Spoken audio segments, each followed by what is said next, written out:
ሰላም ጤና ይስጥልኝ የዞላ ቲዩብ ተከታታዮች፣ ዛሬ ይዤላችሁ የመጣሁት መረጃ በቴዲ አፍሮ ዙሪያ ሰሞኑን ከምንሰማቸው ዜናዎች በሙሉ የዛሬው ትንሽ የሚያስደነግጥና ወደ ከፍተኛ ደረጃ ላይ የደረሰ ይመስላል። ሰሞኑን እንግዲህ ስለ ቴዲ አፍሮ ሙዚቃው ከወጣ ጀምሮ የተለያዩ ዜናዎችን ስንሰማ ነበረ። የመጀመሪያው እርምጃ የወሰዱት የቴዲ አፍሮ የቅርብ ሰው የሚባለውን የሱፍ ያሲንን ነው በቁጥጥር ስር ያዋሉት። እሱን ካሰሩት በኋላ የልብ ትርታችንን አዳመጡ። ህዝቡ ምን ይላል፣ ምን እየተካሄደ ነው የሚለውን ከሰሙ ቃጣሩ በኋላ ሁለተኛ እርምጃቸው በሌላ ቀን ማለት ነው ማህሌት ሰለሞን የቴዲ አፍሮ የቃል አቀባይ ምክትል ማናጀር የሆነችውን ማህሌት ሰለሞንን ነበር ያሰሩት። በዚህም የሰፊው ህብረተሰብን ድምፅ ሰሙ። ምን እየተራገበ ነው፣ ምን እየተካሄደ ነው፣ የአዲስ አበባ ህዝብ ምን እያለ ነው፣ ዓለምስ ምን ይላል የሚለውን የልብ ትርታ ነው የሚያዳምጡት ማለት ነው። ልክ ቤቱ ሲፈርስ እንደሚያደርጉት ማለት ነው።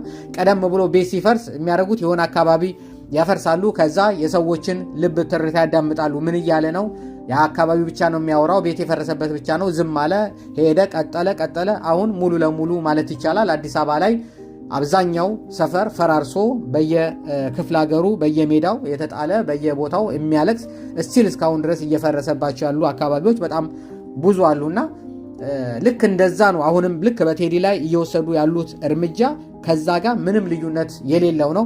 መጀመሪያ የቴዲ አፍሮን ወዳጅ አሰሩ።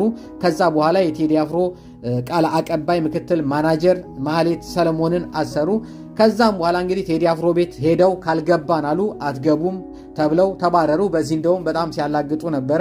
አረባካችሁ ቴዲ አፍሮ የታጠቁ ሰዎችን አትገቡም ብሎ ከልክሏቸው መለሳቸው፣ አረባካችሁ ምናምን እያሉ በጣም ሲያወሩና ሙድ ሲይዙ ነበረ። በእርግጥ እሱ ተዋክቶ አትገቡም ሳይሆን በህጉ መሰረት ነው። ህግ አይፈቅድም፣ መሽቷል፣ ቤቴን ስትፈትሹ ደግሞ መፈተሻ ከፍርድ ቤት ወረቀት ይዛችሁ መታችሁ ነው ቤት መግባት የምትችሉት። በጉልበት ከሆነማ ይገባሉ፣ በህጉ ግን መግባት አትችሉም ብሎ ያንን ጥያቄ አቅርቦላቸው ሳይገቡ ተመልሰዋል ማለት ነው። የቴዲ አፍሮን እንደዚሁም ሌላ ሰው ለማሰር በሄዱበት ሰዓት ላይ አሁን እንግዲህ ይሄን ሁሉ እያረጉ ቴዲ አፍሮ ቤትም ሄደው ብዙ ነገር አረጉ። የሰውን ልብ ትርታ አዳመጡ።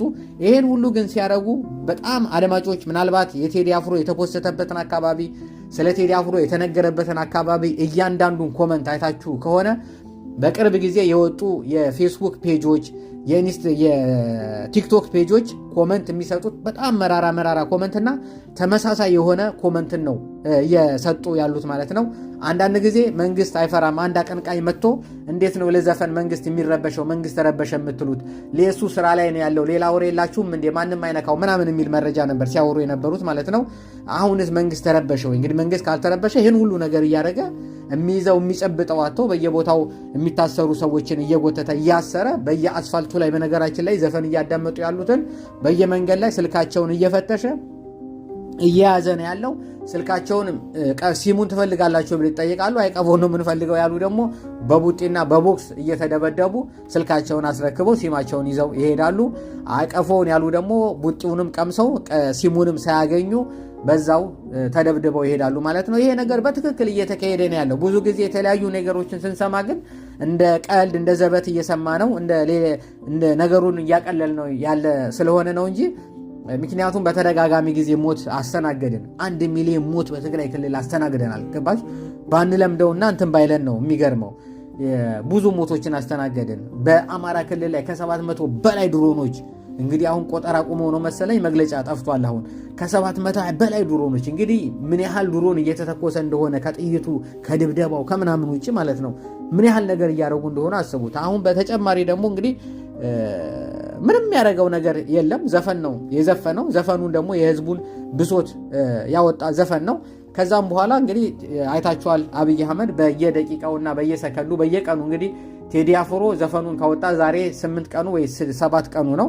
በዚህ ሁሉ ቀን ውስጥ ግን ከ3 ከ4 በላይ ስለ ዘፋኞች ቴዲ አፍሮ ባይልም ስለ ዘፋኞች ስለምናምን ስለ ዛቻ የተለያዩ ነገሮችን እንደማንኛውም ጉቶ እንነቅለዋለን፣ እንደ ንስር እንበራለን፣ አሞራውን ግን እንረግጠዋለን ምናምን ወደ ታች ይወርዳል፣ ትንፋሽ ያጥረዋል። እኛ ግን ጉዟችንን እንቀጥላለን ማለት በጣም በህዝብ ላይ እንደ ቁራ ማለት ይቀርታ። ቁራው ትንፋሽ ያጥረዋል ከፍ ሲል፣ ንስሩ ግን ይበራል።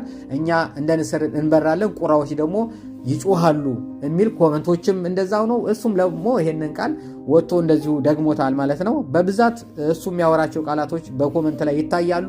ስለ ቴዲ አፍሮ የሚጻፉ ስለ መንግስት ነገር የሚሰጡ ኮመንቶችን ወረድ አድርጋችሁ አይታችሁ ከሆነ ምናልባት አንድ ሰው 3-4 ፌስቡክ የሚጠቀም ይመስለኛል። ተመሳሳይ ኮመንትና ተመሳሳይ ጽሁፎች ናቸው እየተሰራጩ ያሉት። ልክ መንግስት የሆነ ኃይለኛ ደጋፊ እንዳለው ነው እንጂ ህዝቡ በየቦታው እያለቀሰ ነው ያለው። እንደ ህዝብ አማራ ክልል ላይ እያለቀሰ ነው ያለው። በትግራይ ክልል ላይ እንደውም አሁን ጦርነት ይነሳል እየተባለ ነው። ህዝቡ እያለቀሰ ነው ያለው። ከስንት ዓመቱ እሱማ እያለቀሰ ነው ያለው። 1 ሚሊዮን ህዝብ አንድ ሰው አይደለም አድማጮች፣ 1 ሚሊዮን ህዝብ ሞቶበት ባያለቅስ ነው እንጂ የሚገርመው። ትግራይ ክልል ሙሉ ለሙሉ፣ አማራ ክልል ሙሉ ለሙሉ፣ እንደዚሁም በኦሮሚያም ክልል ላይ በጣም ብዙ ህዝቦች፣ በደቡብ እንደዚሁ በጣም ብዙ ህዝቦች እያለቀሱ ነው ያሉት እና እውነታው መሬት ላይ ያለው እውነታ የምናየው እውነታ ይሄ ነው እንግዲህ። ስለዚህ የተወሰኑ ሰዎች በፌስቡክ ላይ መንግስት ድጋፍ እንዳለው ያንጸባርቃሉ እንጂ ህዝቡ እያለቀሰ ነው ያለው። ይህንን ለቅሶውን ነው ደግሞ ቴዲ አፍሮ ዘፈኑ ላይ እንትን ያለው። አንዳንድ ጊዜ ኮመንቶቹን ሳይ ሰዎችን ብሔርን ለማጣላት ነው፣ ህዝብን ከህዝብ ጋር ለማባላት ነው ምናምን የሚል ብዙ ጊዜ ያለው ስለ ቴዲ የሚጻፈው በተለይ ጽሁፎች ላይ ማለት ነው። እንዴ ቴዲ አፍሮ እኮ ህዝብን እኮ ስለ ሁሉም ህዝብ እኮ ነው የዘፈነው። ስለ አማራ፣ ስለ ኦሮሞ፣ ስለ ትግሬ፣ ስለ ሁሉም ህብረት እኮ ነው። ማንን ከማን ነው ለማባላት የሞከረው? አንዳንድ ጊዜ በጣም ይገርመኛል የሚሰጠው ኮመንት። እንዴ ይህም ህዝቡ ስለተከተበ ጭንቅላው ስለተበረዘ እውነት እኮ ነው ህዝብን ነው ምናምን የሚልም ይኖራል። እና እሱ የትኛውም ስለ ሁሉም ስለ ኢትዮጵያ አንዲት ኢትዮጵያ እኮ ነው ሁሉንም ህብረተሰብ እያነሳ የዘፈነውና አሁን ደግሞ በትላንትና ዕለት ማለት ነው ቢሮውን ሰብረው ገብተው ያለውን ንብረት ኮምፒውተሩን የሚቀርጽበትን ካሜራውን የድምፁ የሚሰራበትን ኤዲት የሚያደርግበትን መሳሪያ ብቻ የቴዲ አፍሮ አቦጊዳ ስቱዲዮ 1ና 2ን ሙሉ ለሙሉ አራቅጠውት ጭነውት ሄደዋል። የፌዴራል ፖሊስ የለበሱ የአብይ አህመድ ፖሊሶች ማለት ነው። በጣም በሚያሳዝን ሁኔታ ምን አረገ ሲባል ግን ዘፈን፣ ምናልባት ሌላ ዘፈን ይኖረዋል፣ ዘፈን ያወጣል፣ ዘፈን ይለቃል። ስለዚህ ያወጣበትን ሁሉንም ያለውን መረጃ እንግዲህ ይዘውበት ሄደዋል ማለት ነው። በእርግጠኝነት መቼም እንደዚህ ያሉ ነገሮች እንደሚከሰቱ የማይጠብቅ ሰው አለ ብዬ አላስብም።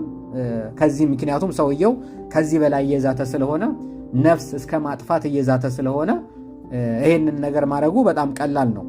ምክንያቱም እንዴትኛውም ጉቶ እንነቅለዋለን ሲል ነው የተናገረው።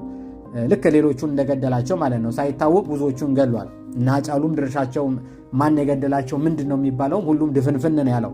እስቲል ከዚህ ቀደም ጀዋር ተጠይቆ ይሄ ነው የሚለውን ነገር ያገኘው ነገር የለም። ያው መንግስት ራሱ ነው ወደሚለው ነው እንትን ያለው። ሌሎቹንም በአማራ ክልል ላይ ሲነሱ በፊት የነበሩትን የአባይ ግድብ ሲገድብ የነበረው እነ ስመኝ እነ አሳምነው ጽጌን ምናምን ሲገድል የነበረው በዛን ጊዜ አብይ በምንልበት ሰዓት ላይ እንግዲህ እሱ ነው አሁን ነው። ስለዚህ ልክ አሁንም እንደዛው ነው። እንደ ማንኛውም ጉቶ እንነቅለዋለን ሲል ሌላ ምንም አይነት ምሳሌ ወይ ደግሞ ስለ ጫካ ጉቶ እንዳታስቡ። ቀድሞ ስለነቀላቸው ጉቶዎች ወይ ደግሞ ቀድሞ ስለገደላቸው ለሀገራችን ውለታ የዋሉ አንድነትን የሚያቀነቅኑ በጣም እኔም እንደውም በጣም የሚገርመኝ ነፍሱን ይማረውና አጫሉ ሲናገር የነበረው ምንድነው ህዝቡ ፍራሽ ሆኖ ውለታ ለዚህኛው መንግስት በቃ ፍራሽ የሆነ ነው። ግን መንግስት ግን ፍራሹ ላይ ሊተኛ አልቻለም፣ ያቁነጠንጠዋል ብሎ ተናግሮ ነበር ቀደም ብሎና ይሄ ፍራሽ የሆነ ህዝብ ምን ከዚህ ፍራሽ ከሆነ ህዝብ ምን ይጠየቃል ብሎ ተናግሮ ነበርና እንግዲህ ያው እሱንም ገሏል። ምናልባት አሁን ቴዲ አፍሮም ላይ ያን አይነት ዛቻ ነው እንግዲህ እንደማንኛውም ጉቶ እንነቅለዋለን ያለው። ፈጣሪ እንዲጠብቀው የዓለም አይን ሁሉ ወደሱ እንዲሆኑ ሁሉም የኢትዮጵያ ህዝብ ወደ ቴዲ አፍሮ እንዲሆን ጥሪያችንን እናስተላልፋለን። እባካችሁ ዝም አትበሉ።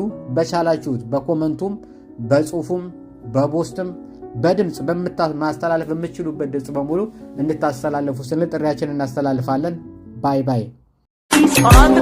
Ya ya zola, ya ya ya ya zola.